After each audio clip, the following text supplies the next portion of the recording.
মা ঋতিকা, এই দেখ, আমি এদের তিনজনের মধ্যে যে কোনো একজনকে বিয়ে করব, কিন্তু কাকে বিয়ে করব সেটা তুই ঠিক করবি। তোর যাকে পছন্দ হবে আমি তাকেই তোর বাবা হিসেবে বেছে নেব। এই যে, ও হলো রাহুল, ও অনেক বড় একজন পুলিশ অফিসার। আরো ইন্দ্র, ও নিজস্ব একটা বিজনেস আছে। আরো রনিত, ও অনেক বড় একজন কার্ডিওলজিস্ট। এবার তুই বল, এই তিনজনের মধ্যে আমি কাকে বিয়ে করব?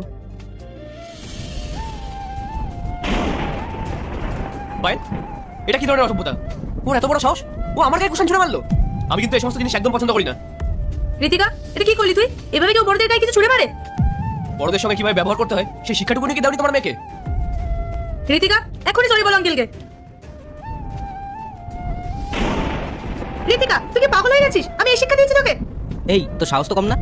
পায়েল, ও কি কোনো ম্যানার জানে না? আমার দামি শার্টটা পুরো কুচকে দিল, একদম আনকালচার্ড। রনিত, ও কেন এরকম করছে আমি কিছু বুঝতে পারছি না। ঋতিকা, আমি তোমাকে এদের তিনজনের মধ্যে থেকে যে কোনো একজনকে পছন্দ করতে বলেছি, এভাবে অসভ্যতার মতো করতে বলিনি।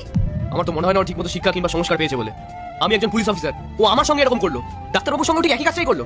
পায়েল, এই সমস্ত বেয়াদবি কিন্তু কেউ সহ্য করবে না। প্লিজ, তোমরা রাগ করো না। ঋতিকা, এখনই আঙ্কেলদেরকে সরি বলো। তুই আমার মান সম্মান সব ডুবিয়ে দিলি।